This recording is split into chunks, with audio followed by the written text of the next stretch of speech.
Assalomu alaykum hammaga. Bugun boshlagan mashinamiz Kia K5 avtomashinasi. Oldidan DTP bo'lgan. Oldin qilingan, boshqalardan qilamiz. Mana shpaglovka yegan joylari, farani, zazorlari, buferdagi yaxshi joyga yemagan. Mana radiatorlari ham qayrilgan turishiga turibdi. Oldi qismlari, mana shu joylarni hammasini boshqalardan qilib taxlab beramiz. Hamda yon tomon farq qismlarini ham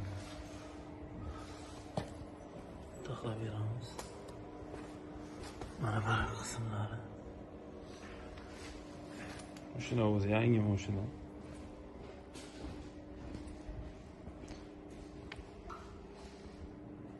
Bizda urilgan vaqt yaxshi taxlanmagan, shuni hisobiga shattadan taxlab beramiz.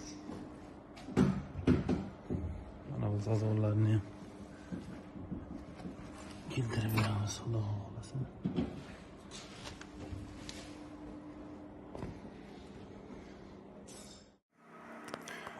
Mana kabishimizga ham ishga topdi, keyingi mashinamizga. Buni oldin qilingan edi, boshqalardan qilamiz. Mana shu yerlarni ham o'zini qilib beringlar deyishdi. Mana oldi usleterlarni ham boshqalardan taxlab chiqamiz. Mana bu chaslar, zazor qo'yadigan ishlari bor, hali zazorlarning kamchiligi bor. Endi davom etmoqda. Mana Kia K5 oldi usleterlarni yechib olganmiz. Anaqa temirlar qo'yib tashlagan. Zazor yemagan hisobiga samoviga borib qoldi. Ha, mana Kia K5'imizni ham yig'ib oldik. Krasipilgan joylarni, hamma zazorlarni joy-joyiga olib kelib oldik. Faram zazorlari,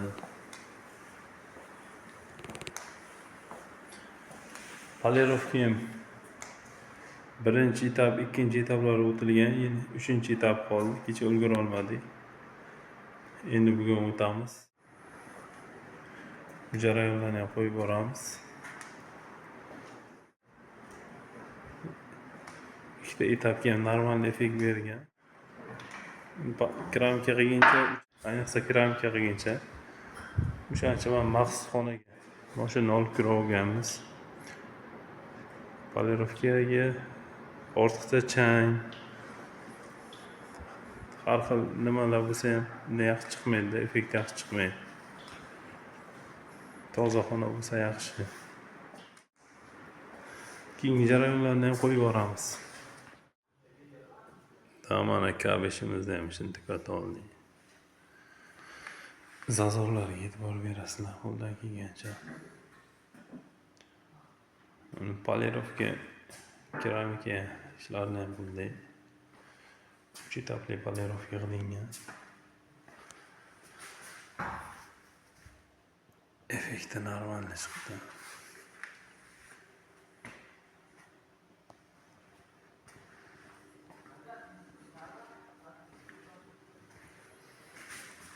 Mana arqa yo'llari.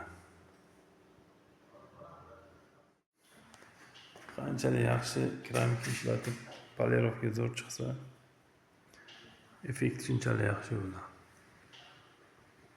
Tog'larning ko'rinishi.